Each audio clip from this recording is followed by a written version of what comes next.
Hi Greg, I'm Melissa. Hi, how are you? Good, come on through. Great.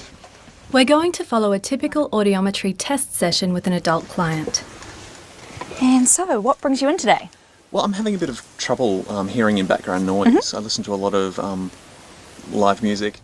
After greeting the client, the audiologist's first step is taking a detailed case history. Okay, and how long has that been going on for? Probably about 6 months to a year.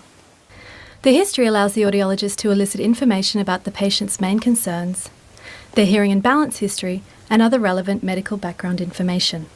Okay, and so you say you listen to a lot of music. Is Yes. that to do with your job or it's a recreational? No, usually a recreational. Yep, okay, and so how often are you doing that? This is a good opportunity to build a rapport with the client and to informally gauge the degree of a client's communication difficulties. Okay, so that's great. So what we'll do is I'll just have a look in your ears for a start and then we'll get on with the hearing Great. test.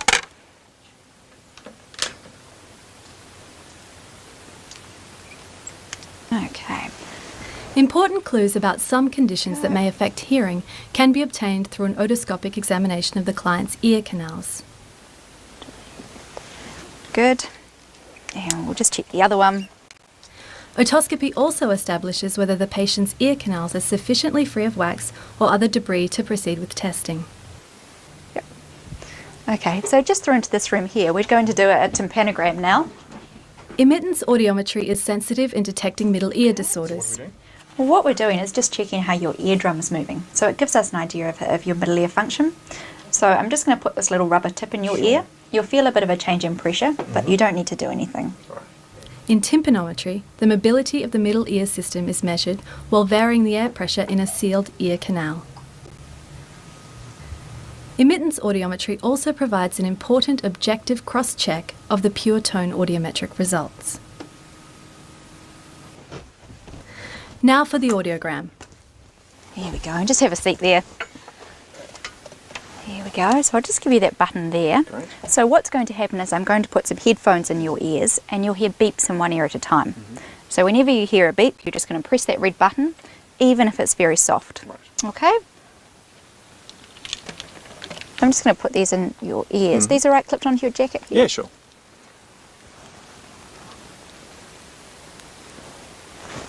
Okay, so it just sort of goes in your ear like a foam earplug.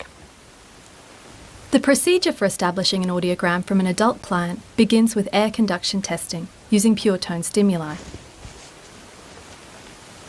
Headphones, or these insert earphones, are used to deliver the stimuli to the client's ears, one at a time.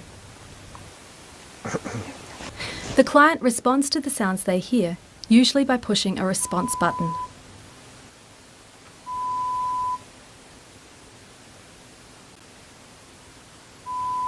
The tests establish the patient's threshold of hearing for each of a number of frequencies that are important for understanding speech.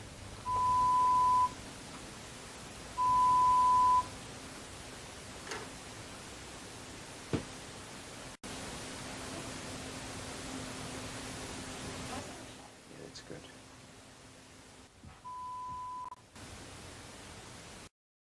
The audiologist starts at an intensity level that's easily audible to the client. The level is then decreased in intensity by increments of 10 decibels, making sure the tones are not presented in a predictable rhythm or pattern until the client no longer responds.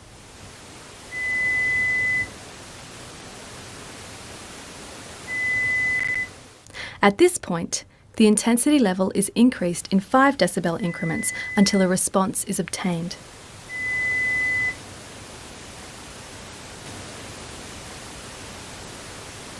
This is repeated until the client has responded to 2 out of 3 ascending presentations.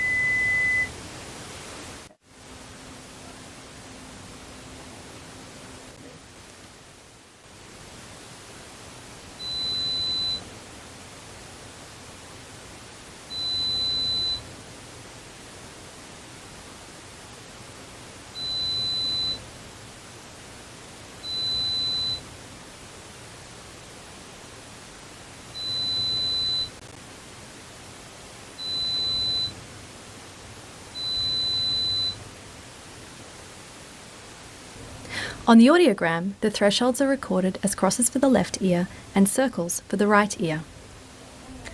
Air conduction thresholds reflect the integrity of the total peripheral auditory mechanism. It's not possible to determine the location of any pathology along the auditory pathway using air conduction alone. Therefore, if a hearing loss is detected, further testing is carried out using bone conduction testing to help establish the site of lesion. All right, you're doing well so far. What we're going to do this time is put this headband on, and this little box just sits on the bone behind your ear. So all you need to keep doing is exactly what you have been doing. So just pressing that button whenever you hear the beep. Sure. This time you could hear it in either ear. Right. In the case shown here, the site of lesion is found to be the cochlea itself, rather than the middle or outer ear. Once testing is complete, the audiologist integrates the data across each of the different tests and presents the findings to the client. Right, that was great, Greg. So we're finished there. So just showing you the results. There's two graphs here for the right ear and the left ear, and they're graphs of your hearing levels.